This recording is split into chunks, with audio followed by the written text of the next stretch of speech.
Hey, everybody, it's Cathleen Scott and happy 2026. Can you believe it? It's another year. So, my question for you and the focus of today's podcast is what's the plan? What's the plan? What's the journey going to look like for 2026? I absolutely love an opportunity to kind of step back and have a few days off just to reflect on what's happened in the last year and then think about what are my intentions and goals and plan are going to be for 2026. And in doing that, it's really helpful to kind of divide those up in my personal goals and then think about for all my clients out there, you know, employer clients, employee clients, like what are you going to do different in 2026 that brings you closer to your life's purpose, to your end goal, to your, you know, what do they call it? Personal legend. And so I'd like to kind of explore that a little bit. And I would like to propose a couple of things. I read a really interesting study in the New York Times about, it was an op-ed by David Brooks, and I love reading his stuff. And what he was talking about is like, where is the love in 2026? You know, where has the love been for 2025, 2024? And it seems like as a culture, we're a little bit lonelier. You know, people are marrying less, marriages are not working out as well. People are dating less, people are having no kids or fewer kids. And there seems to be sort of an isolation of the culture. I'm not a sociologist, I'm not a psychiatrist, I'm a labor and employment lawyer, so I have no street cred on this topic other than to say that, you know, it's an interesting thing to think about and to contemplate, especially as you're approaching a new year. And so for me personally, I'm going to try to have a happier year. I'm obviously going to try to meet my financial goals and metrics too. And hopefully that will in turn allow me to be a happier person, to travel more. Everybody says that. And what I would say is that in order for a goal to be achievable, it needs to be really specific. There was a time in my law firm that I used to put little cans of Spam on the other lawyer's desk. And he'd be like, Spam, why is there Spam on my desk? That's gross. And honestly, it is gross. But I would put the Spam on the desk because it's an acronym for what makes a really good goal, right? It has to be specific, has to be particular, has to be actionable and measurable. And so for all of you out there thinking about setting your intentions for 2026, I say, think about them like this. Don't just say you want to travel more.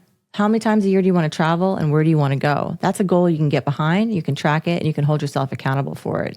In the law firm, in the business, and for my clients, I say every employee should have some type of measurable goal or metric, right? If you don't really know what a good week looks like, then how do you know if you're meeting your employer's expectations? And how do you know if you're going to be in a good place to ask for a raise at the end of that, right? So it's important to have those intentions set and have them be Spam, to be specific, to be measurable, to be able to be actionable, to be able to say specifically, you told me if I brought in 10 new clients this week and I did that 20 weeks out of the year, I'd be in a good place to consider to be a partner. So that's what I'm talking about. When we make intentions, let's just not talk about the way we feel and what we want, because that's a desire, that's a wish.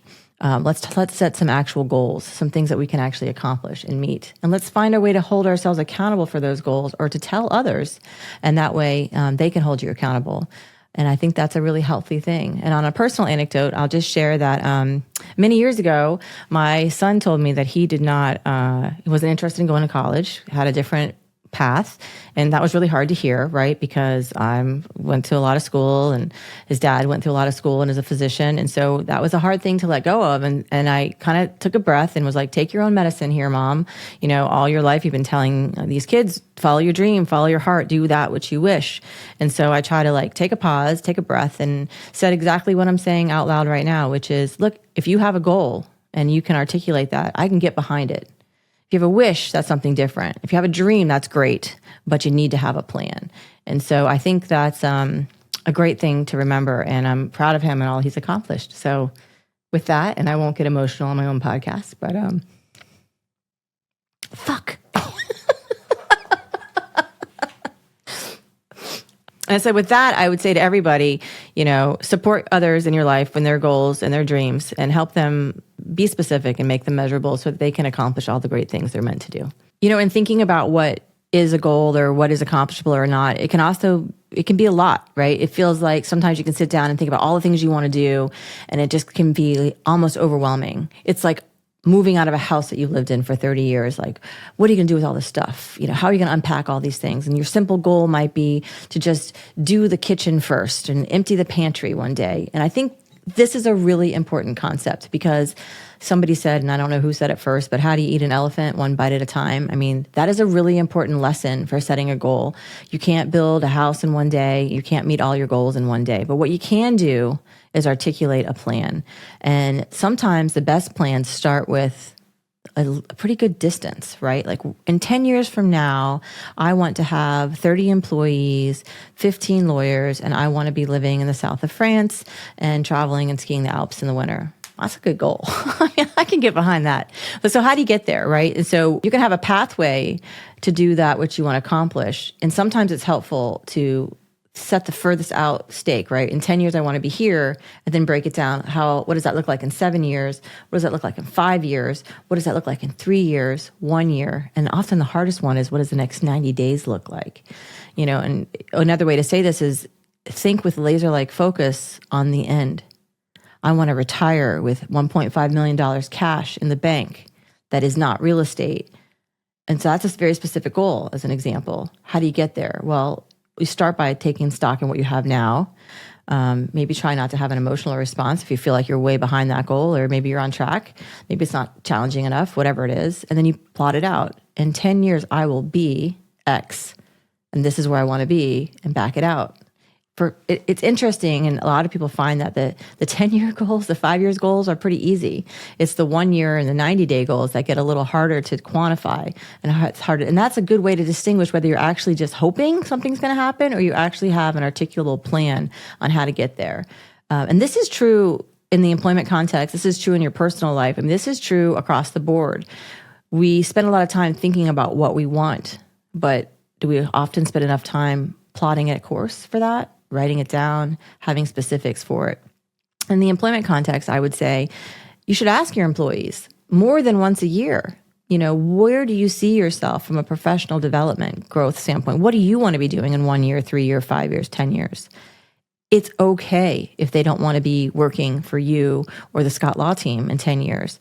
What's helpful to know is what their interests are so that in the short term or in the long term, you can utilize those talents in a way that makes you both happy. And that's not just, talk. That can actually happen. If you know someone on your team is creative and they want to be a writer and their goal is to write a novel, well, that doesn't really align with maybe the law firm's end value goals, but you know what you can use that person for? To write copy for you for your website, to draft things, being creative and using those skills to help you do that. And often just asking people that question, where do you see yourself? It kind of makes you focus on your own, right? Like where did you see yourself? And I think that's an important thing to reflect on. And to be a good leader, you have to see more than just 100% value to your bottom line or the 100% value to your laser-like focus. It's finding a way to get to those shorter term goals too, and have people use their skills and talents in a way that can be helpful to that. You can tell I'm passionate about this because I love the idea of people knowing that everything they need to be happy is right there inside of them, right? Like you have all the tools, you have all the skills, you just need to put them into action, and by using discipline. And discipline is hard, right? And so when you set a goal, be committed, say it, share it, write it down, put it on your Instagram page. Why? Because when you're committed to something, commitment is what shows up when the motivation is lacking, right? For me, I did one of these like lifetime challenges in the app. I had to fill out how many miles I was running, stepping, jogging, biking, weightlifting, what I was eating every day. And even though it was pouring down rain, I got to get my 11,000 steps in today, and I didn't. So I don't want to have to not put that number in my app and be the one person that didn't meet the goal. So I did. That's what commitment looks like. I wasn't very motivated that day to do it, but I was committed and arguably a little bit obsessed, and perhaps that's not untrue. So I hope this season, everybody, you're thinking about all the things you've accomplished. It's good to say the wins, and then focusing on more of that for the future, setting some specific goals. And I don't think you need to buy spam to do it. My 2 cents is tell a friend, post it, say it, commit to it, make it measurable. Hold yourself accountable to it. And then I would end on this and show yourself some grace. We're not all perfect all the time. And it's okay to have slips and slides. It's not always going to be a steady path of starting here and getting to boom, right? Sometimes there's dips and slips. Sometimes there's just full on slides. And that's okay because there's a learning process in that. And if you slide to the bottom, the commitment will show up when the motivation is lacking. And you can look back and go, oh, I said I wasn't going to drink for 3 months and I went to this party and I had a glass of wine. Okay, so you can have compassion for yourself. You've identified that going to a party is a difficult trigger. It's not all or nothing. That doesn't mean the goal is over.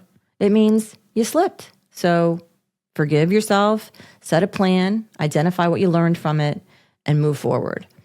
You don't get places by not messing up or failing or slipping every once in a while. And I think anybody who's had any amount of success in their life will tell you, you've learned so much more from those moments of failing, right, than you do from just being awesome all the time. Failing makes you realize, turn yourself inside out. And there's a lot of great books about this. I recently read the book by Elizabeth Lesser called Broken Open, which really focuses on this concept of when something's happening that feels bad and you allow yourself to feel those feelings, it's okay. Just let's not pretend. Let's be real. Let's be compassionate to ourselves and let's regroup and recenter. Take a breath. Okay, so I slid. Let's get back on the path. What matters is not that you failed. What matters is that you kept going. And I think that's a really good life lesson in there. Happy New Year, everybody. And I wish you all well with your goal setting and a terrific 2026.